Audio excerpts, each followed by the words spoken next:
Hello investors, welcome to the channel. Here I talk about long-term investing in companies that pay a dividend.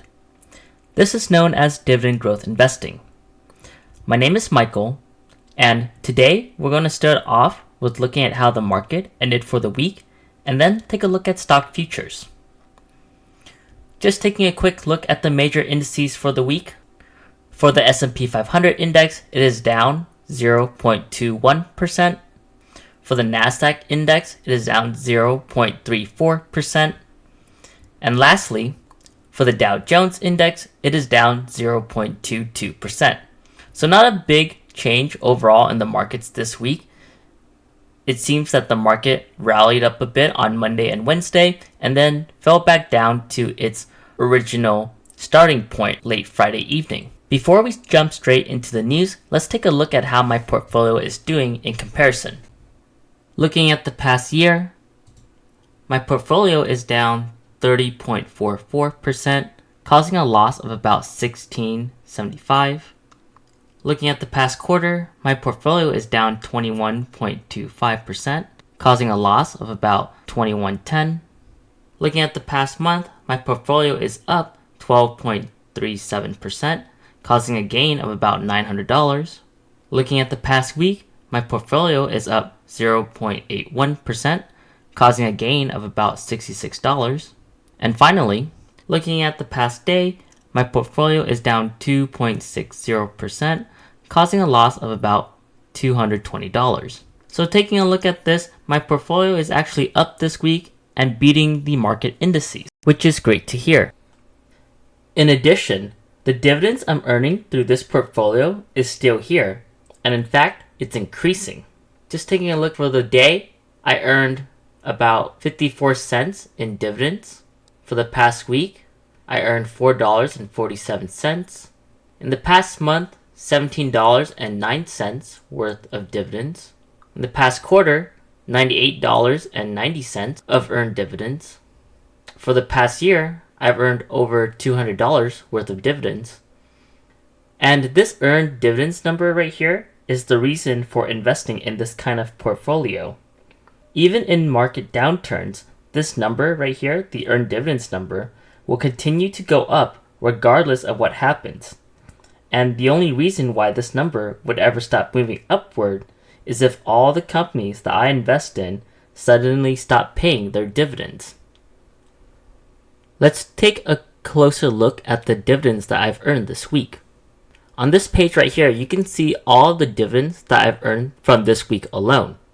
For example, I earned 5 cents from Campbell Soup Company, 15 cents from McCormick and Company Incorporated, 86 cents from Bank of Nova Scotia, 3 cents from American Tower Corporation, $2.13 from Altra Group, 30 cents from B&G Foods, 12 cents from Chimera Investment Corporation, 10 cents from Edison International, 1 cent from H.B. Fuller Company, $7.97 from Gladstone Commercial Corporation, 57 cents from J.P. Morgan Chase, 35 cents from LTC Properties, 5 cents from WD-40 Company, $6.18 from B&G Foods, 32 cents from AT&T, 80 cents from Becton Dickinson and Company, 6 cents from General Mills, 16 cents from Verizon, and 1 cent from Pentair.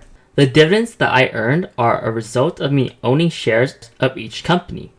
This is money that I did not have to put any effort into earning besides clicking a few buttons to buy shares. Essentially, I'm earning money while I sleep. This is referred to as passive income, earnings which are derived from an enterprise like a rental property or company which require little to no effort to earn and maintain. Although these amounts may seem small, every little bit helps and will eventually snowball into something bigger through compounded interest. From here, I want to take a closer look at my portfolio and do a 1 quarter update. So this is a spreadsheet that I use to track my earned dividends from this portfolio. As we can see here, we just recently ended the month of April in 2020, and I earned over $41 in monthly dividends. This amount of $41 is a huge difference from what I earned last year through this portfolio, which was only about $9. Taking a look at how the dividends are coming in from a quarterly perspective, we can see that when I first started this portfolio, I was barely earning $2 in just one quarter. And then in the next quarter, I was earning a little under $30. The next quarter after that was about under $40. The next quarter after that was a little under $60. And now this portfolio is generating over $90 in passive income, which is pretty amazing because it's growing at an exponential rate. Over here, I decided to graph the earned income from just quarterly dividends, and as we can see here, its perfect fit is in the form of a polynomial series, but as time moves along, this graph will become more and more like an exponential graph. But due to the limited data that we have right now, this is the line of best fit. And what's really cool about this model is that I can predict how much earned income through dividends alone I will be earning in the future months. Let's say I wanted to find out how much dividends I will be earning within 2 years' time of this portfolio. I just plug in 24 for X and calculate the number from this equation right here.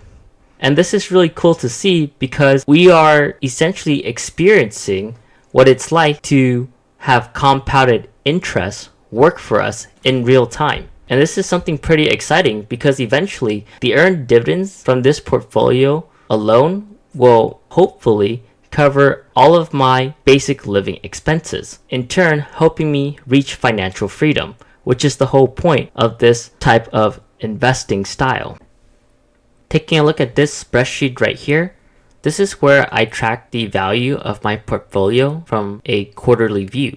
As you can see here, my portfolio is a little over $10,000 as of this recording, which we just ended quarter 1 of 2020. Seeing the growth of my portfolio, it has increased about 50% from the last quarter, which is pretty much expected seeing as how I have been heavily investing during this market downturn. And I will continue to invest whether or not the market goes up or down because I invest in companies that I believe will have a bright future in the long run and will become more and more profitable, which in turn will result in them paying out even more dividends, and this cycle will continue forward. This is known as a dividend reinvestment program. Basically what happens is that you join a DRIP program and you purchase companies which pay dividends. That company will pay out dividends which will be sent to your broker and applied to your account. Once you have that money, you can use that money from the dividends that you earned and purchase more additional shares of the company that has paid you in dividends. This in turn gives you more shares, and the more shares that you have, the more dividends that will be paid out by the company. And the cycle continues. The company pays a dividend, it will be applied to your account, you'll use that money to buy more additional shares, which will in turn pay you out more dividends by the company. And this is the cycle that will perpetuate your wealth. This cycle right here is the main thesis of this type of portfolio that I invest in. I'll put in money to buy a lot of shares of companies that will continually pay out dividends, and I'll use those dividends to buy even more shares and generate even more wealth as time passes. Taking a look downward here, I basically calculated how many shares I hold in my portfolio and then broke them down by sector. This graph right here compares how many shares that I own in the different sectors of the market, and this is a pie graph of this raw data. And as we can see here, I am heavily invested in consumer defensive stocks and energy stocks, mainly because I believe that consumer defensive stocks are a safe way of investing into the market without having too much volatility and having a lot of reliability in terms of dividends. The energy sector is heavily weighted because recently all the stocks in the energy market has tumbled downward because of the recent pandemic. Because of the recent pandemic, there has been a suspension of travel, which in turn reduces the need in the energy sector because the majority of the energy sector is comprised of gas and electrical companies, and if we take away the demand for usage of gas, then obviously there will be a decrease in price. And when there's a decrease in price, this is the best time to invest in high quality companies which will last very long into the future. Alright, so that's enough taking a look at my portfolio as it stands. Let's take a look at the news that has been affecting the markets this week. So the first thing that we're going to look at is the news of the United States starting to reopen. This is a very concerning thing because the pandemic is still here and spreading across the nation. On one side, there are many people struggling because they're unable to work. Therefore, they need the US to open in order to provide for themselves. However, on the other hand, the pandemic still is occurring throughout the United States and throughout other parts of the world. Having the states reopen and inviting a potential scenario in which the virus can spread even further to other people is reckless and very detrimental to society. According to this article right here, the US experienced almost over 3,000 people dying to the pandemic within 24 hours. This is the highest daily death toll in the US so far, and if we continue on this path of not shutting down the US and allowing this virus to spread even further, then the number of deaths will only continue to increase. And if you're curious on how your state will be reacting, you can go onto this webpage right here and see exactly how your state plans to reopen. However, it should be warned that in states that have already started to open, like Texas, they're experiencing a lot of new cases in people who are infected by the pandemic. So it's safe to say that opening up the states is not a very good long-term plan because more people are at risk for infection. Luckily, there is some good news.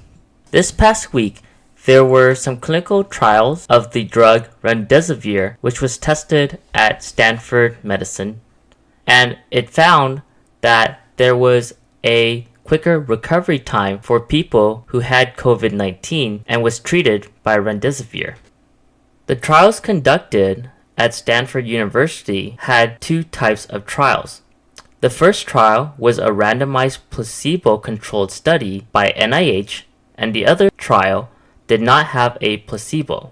From the results of the study, it seems that remdesivir has the ability to cut the time of recovery from about 15 days to 11 days. The data shows a clear-cut time to recovery, and there is a lot of hope that this may be the cure-all for the virus. However, more testing is required, and the amount of time it will take to create a vaccine is very far into the future.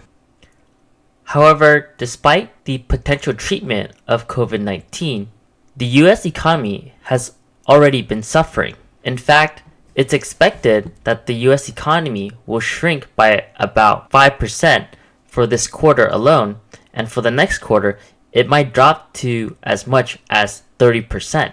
If this occurs, then it will be most definitely become a worser outcome than the last recession in 2008. In other news, there has been a lot of talk about more stimulus legislation. Last week and following weeks to come, there will be a lot of talk on both sides of the political spectrum to determine how the next stimulus bill will be used in order to help the American people. Now, for most of us who are at home, we should do our part and call up our legislators and let them know exactly how we feel as a nation on more stimulus relief. Personally, I would like to see the stimulus bill of distributing $2,000 to every individual and then continue on with a $1,000 stimulus check every month until the pandemic is over. But let me know your thoughts in the comments down below. Thank you so much for watching this video until the end.